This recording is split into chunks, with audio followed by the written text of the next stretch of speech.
I want to accept this on behalf of my father, H.K. Coble.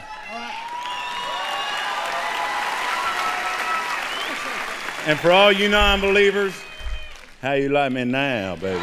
Before going any further, be sure to subscribe to our channel. We appreciate that so much. Despite several months having passed since the passing away of country music icon Toby Keith, the industry continues to honor and pay tribute to the star. The latest in a long line of tributes came at the 2024 ACM Awards that was held earlier this year.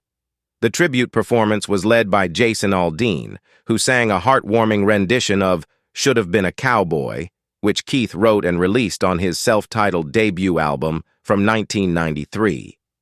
The track became his first #1 hit on Billboard's Hot Country Songs list. Keith was known for his songs "As Good As I Once Was," "Red Solo Cup," and "Beer for My Horses."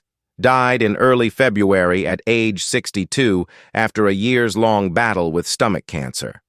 Throughout his 3 decades in the spotlight, Keith produced 5 albums that topped the Billboard 200, sold more than 25 million album copies, received 7 Grammy Award nominations, and won 14 Academy of Country Music Awards, including 2 for Entertainer of the Year.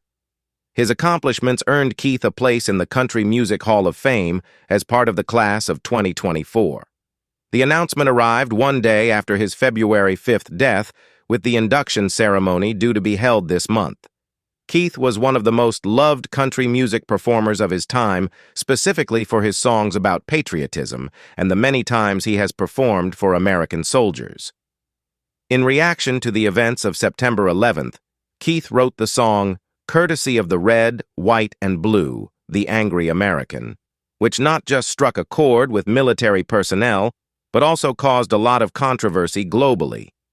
Keith, however, over the years has been adamant of his support for the military and their exploits around the world. The 2-time Academy of Country Music Entertainer of the Year frequently performed for U.S. military members. His multi-platinum #1 albums include Unleashed and Shockin' Y'all from the early 2000s.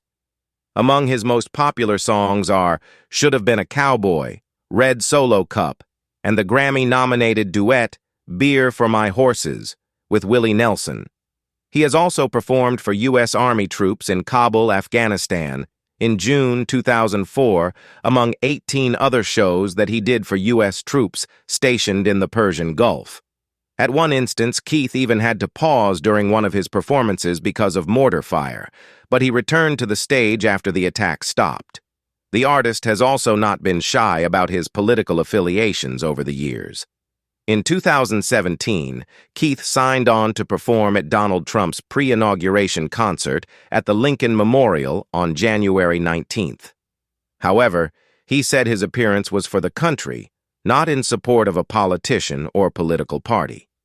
In January 2021, President Trump awarded Keith the National Medal of Arts.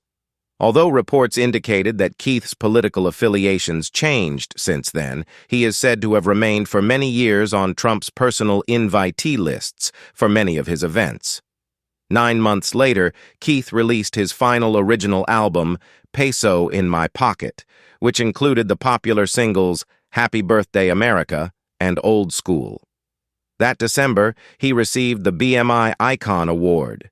Keith's final album, 100% Songwriter, 2023, featured a collection of his early career hits like Should Have Been a Cowboy, You Shouldn't Kiss Me Like This, and Who's That Man? He attended the 2023 People's Choice Country Awards in September, where he received the Country Music Icon Award. After his acceptance speech, Keith sang "Don't Let the Old Man In" for his first live performance since his diagnosis. Despite what was a heartwarming performance, his improved health didn't last. Keith died peacefully on February 5, 2024, according to an announcement on his website. The 62-year-old was surrounded by his family at the time of his death.